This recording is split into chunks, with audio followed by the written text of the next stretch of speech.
Hello. आज हम लोग बहुत ही इम्पोर्टेंट टॉपिक देखने वाले हैं एक्ने के बारे में। एक्ने होता कैसे है आजकल टीनेजर्स में, और ये कैसा होता है 12 साल से और 30 साल के बीच में जो रहते हैं उन सबको ये प्रॉब्लम्स रहती है। कुछ को कुछ 20 साल 22 साल की तक जाते जाते ख़त्म हो जाती है, लेकिन कुछ लोगों को बहुत टाइम तक 30 साल तक हो जाते हैं। उतने टाइम तक भी उनको होता रहता है। ये मेनली होता कि इधर फेस पे होता है, फिर बैक पे होगा, चेस्ट, फिर चेस्ट पे भी होता है। मेनली कैसा फेस पे होता है एक्ने। क्लियर। तो देखो एक्ने होता कैसे है वो हम लोग देख लेते हैं। ये हमारा कौन सा स्किन हो गया, ये हमारा क्या है स्किन हो गया।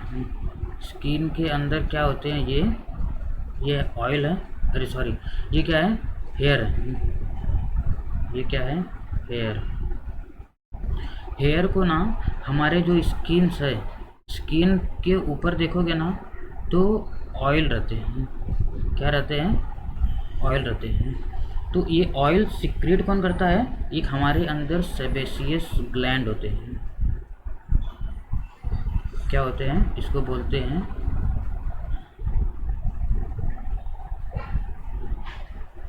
Sebaceous gland. जो सेबेसियस ग्लैंड है ये क्या सिक्रेट करते हैं सीबम। क्या सिक्रेट करते हैं सीबम। और यही सीबम ना ऊपर जाता है और ये यही हमारा जो ऑयल रहता है यही हमारा ऑयल सिक्रेट करता है, जिसको सीबम बोलते हैं। ये पूरा जाके स्किन के ऊपर रहता है। स्किन के ऊपर इसलिए रहता है कि हमारा जो स्किन है वो डेड ना हो जाए, वो स्किन डेड ना हो जाए और ड्राई ना हो जाए। इसके लिए ये क्या करता है सीबम छोड़ता रहता है, वो ऑयल सिक्रेट होता है। इतना क्लियर। तो लेकिन क्या होता है कभी कभी क्या होता है जो हमारा जो सेबेसियस ग्लैंड है, सेबेसियस ग्लैंड है ना, ये ज़्यादा है excess amount of sebum secrete करता है। जब excess amount of sebum secrete करता है तो ये जो पोर है, ये जो हेयर के जो पोर्स है ये कैसे पूरा वो हो जाते हैं, पूरा बंद हो जाते हैं। ज़्यादा अगर सिक्रेट किए तो जो पोर है पूरा बंद हो जाएंगे। बंद होने के बाद फिर ये ज़्यादा अगर सिक्रेट होने लगते हैं, ज़्यादा सिक्रेट हुए तो हमारे जो स्किन है, स्किन के ऊपर बैक्टीरिया होते हैं जिसको बोलते हैं, उस बैक्टीरिया का नाम है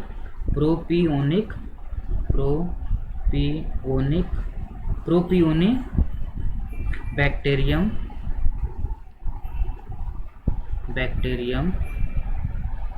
एक्ने।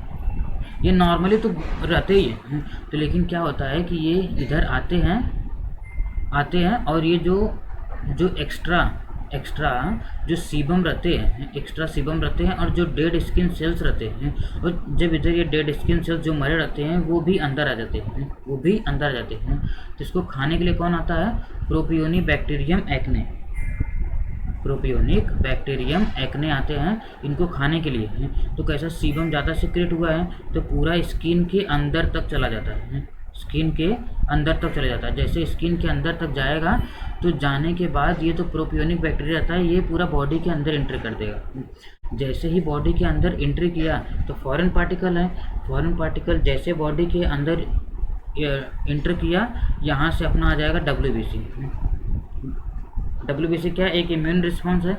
वो WBC आने के बाद दोनों फाइट कर देंगे।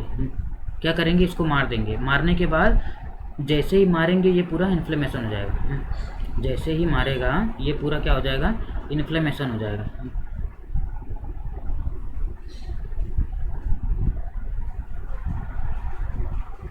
समझ रहे हो। जब ये इन्फ्लेमेशन हो जाएगा, इन्फ्लेमेशन होने के बाद ये पूरा रेड हो जाता है।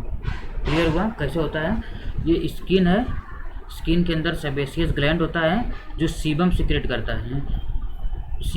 करता है। तो यही क्या रहता है हमारा जो ऑयल रहता है, जो बॉडी को ड्राई नहीं, जो ऊपर के सरफेस को, जो स्किन को ड्राई नहीं होने देता है। कौन, सीबम।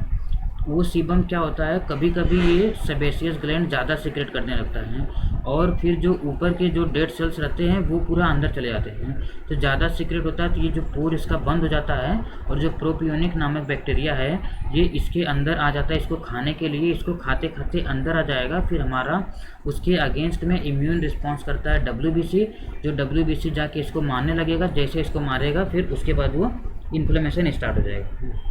क्लियर। फिर हम लोग इसको देखते हैं कि एक्ने को रिस्पॉन्सिबल कौन है। एक्ने होता किससे है? रिस्पॉन्सिबल फॉर एक्ने, रिस्पॉन्सिबिलिटी किसकी है? ये ज़्यादा स्कीम मतलब क्रीम वाला मिल्क पीते हैं ना, उसमें उसको अगर ज़्यादा कंजम्पशन करेंगे तो भी हमको क्या हो जाएगा? एक्ने होगा। वे प्रोटीन रहता है, वे प्रोटीन से भी होता है। ज़्यादा अगर शुगर डाइट लेंगे, ज़्यादा शुगर डाइट लेंगे तो उससे भी होता है। और अगर चॉकलेट भी खाते हैं तो उससे भी होता है। इरिस्पॉन्सिबल स्किम अगर मिल्क है, स्किम मिल्क है, उससे भी होता है। वे प्रोटीन है, हाई शुगर डाइट है और लास्टली चॉकलेट से भी होता है। इतना क्लियर। और देखो एयर पोल्यूशन होता है, ये तो जो हम लोग कंजम्पशन करते हैं उससे, और बाहर अगर बचने के लिए ये हो गया। फिर अगर ज़्यादा अगर टेंशन लेंगे तो उससे भी होता है। और जेनेटिक्स भी रहता है, जेनेटिक्स है। पर्सनल केयर प्रोडक्ट, कुछ कुछ ऐसे मार्केट में प्रोडक्ट है उसको भी हम लोग यूज़ करते रहते हैं तो वो भी रिस्पॉन्सिबल है। एंड एक पिंपल्स हुआ, उसको हाथ लगा के पूरा फोड़ के उसका जो अंदर का पस रहता है वो बार बार निकालते रहते हैं, उसको अगर टच करेंगे तो भी होता है। क्या होता है? पिकिंग एट एक्ने सोर्स, समझ रहे हो? उसको अगर टच करते रहेंगे ना तो भी वो ज़्यादा 1 से 2, 2 से 4, 4 से 6 ऐसे बढ़ते रहेंगे। समझ रहे हो? और जो एक्ने है कितने टाइप के होते हैं? पहला तो क्या होता है? ब्लैक हेड रहता है। ब्लैक हेड देखोगे हल्का हल्का वो ऊपर जो जिधर होता है पूरा वो काला काला पड़ जाता है। वो कैसा? जो अपने सेल्स हैं वो मर गए रहते हैं, वो इसलिए वो काला काला पड़ जाता है। और वाइट हेड, ब्लड सेल जो अपने सेल्स है वो मरे हुए हैं और ज़्यादा ऑयल अगर सीक्रेट होता है तो इसके लिए वाइट हेड रहता है। और तीसरा सिस्ट। सिस्ट क्या रहता है? जिसके साथ पोर पस निकलता है ना, पस, उसको बोलते हैं सिस्ट बोलते हैं। 3 टाइप के होते हैं। पहला कौन सा? ब्लैक हेड हो गया, दूसरा वाइट हेड हो गया और तीसरा सिस्ट हो गया, जो पस अंदर भरे हुए रहते हैं। क्लियर। और देखो डॉक्टर, मैं ऐसा रिकमेंड तो नहीं करूँगा, लेकिन कुछ मेडिसिन हैं जिसको नॉर्मली यूज़ करते हैं इसको ट्रीट करने के लिए। समझ रहे हो? पहला है बेंजोइल पेरोक्साइड,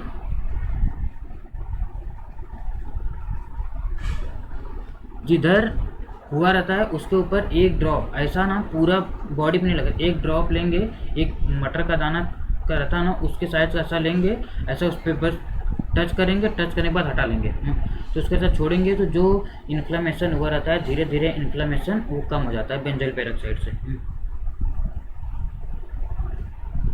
ग्लाइकोलिक एसिड है, ये भी यूज़ करते हैं। क्लिंडामाइसिन, क्लिंडामाइसिन कैसा है? ये एंटीबायोटिक्स है, इसको लेने से जितना भी अंदर बैक्टीरिया रहेंगे वो सब मर जाते हैं। क्लिंडामाइसिन। और each and every doctor most of इसी को प्रीफर करते हैं जिसका नाम है आइसोट्रिटिनोइन। आइसोट्रिटिनोइन,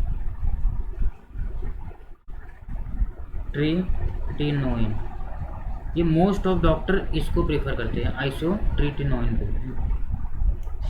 और इसके बाद salicylic acid,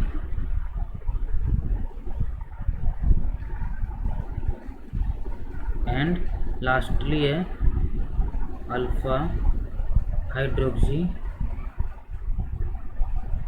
acid. Clear. Benzoyl peroxide को बहुत ज़्यादा यूज़ करते हैं और ग्लाइकोलिक एसिड को इंडिया में बहुत कम यूज़ करते हैं। क्लिंडामाइसिन को भी अगर पूरे बॉडी पे बहुत सारा हुआ है, बहुत टाइम तक हुआ है, तो क्लिंडामाइसिन ऐसे लेके पूरे बॉडी पे लगा देंगे, तो जो उसका जो मतलब उसका दाग रहेगा, जो धब्बा रहेगा, वो सब क्लिंडामाइसिन से एकदम क्लीन हो जाता है। आइसोट्रेटिनोइन ये एकदम कैप्सूल फॉर्म में छोटा छोटा सा रहता है, तो उसको लेते हैं, तो ये बहुत रिकमेंडेड रहता है बाय डॉक्टर। लेकिन मेरे बोलने पे ऐसा मत लेना, आप एक फिजिशियन को दिखाइए, उसके बाद जो वो आपको बोलेगा उसके रिकमेंड करिए। लेकिन आप इतना जान लीजिए, किसी को अगर ये मेडिसिन है तो ये आपको पता चल जाएगा कि ये एक्ने में यूज होता है। सैलिसिलिक एसिड का भी बहुत अच्छा यूज करते हैं, फिर अल्फा हाइड्रोक्सिक एसिड को भी, और बहुत लोग तो जो एलोवेरा का जो वो आता है, एलोवेरा का पैकेट आता है, फेस वॉश रहता है, उसको भी यूज़ करते हैं। एलोवेरा का फेस वॉश यूज़ करने का यही रीज़न है कि उसको जो एंटीबैक्टीरियल रहता है, तो एंटीबैक्टीरियल है, तो जो एक्ने है वो बैक्टीरियल इन्फेक्शन ही है, तो इसके लिए वो भी हेल्पफुल होता है। समझ लो, अगर रेगुलरली उसको यूज़ कर रहे हैं तो ठीक है, वो अच्छा है। क्लियर। एक्ने हम लोगों ने पढ़ लिया। एक्ने ये सेबेसियस ग्लैंड रहता है जो सीबम सीक्रेट करता है, जो हमारा सरफेस है स्किन का वो ड्राई ना हो इसके लिए। लेकिन कभी कभी क्या होता है, ज़्यादा ही सीबम सीक्रेट होता है, तो वो क्या होता है, जो डेड स्किन सेल्स रहते हैं वो सब भी इंटर कर लेते हैं बॉडी के अंदर, स्किन के अंदर, तो उसको खाने के लिए जो हमारे प्रोपियोनिक बैक्टीरिया हैं वो इंटर कर देंगे स्किन के अंदर। तो उससे लड़ने के लिए जो बैक्टीरिया आ गए, तो बैक्टीरिया से लड़ने के लिए हमारा WBC जाएगा, तो WBC जब मार देगा, मारने के बाद उस जगह को इन्फ्लेमेशन कर देता है, तो उसी को फाइनली क्या बोलते हैं, एक्ने, उसको बोलते हैं पिंपल्स।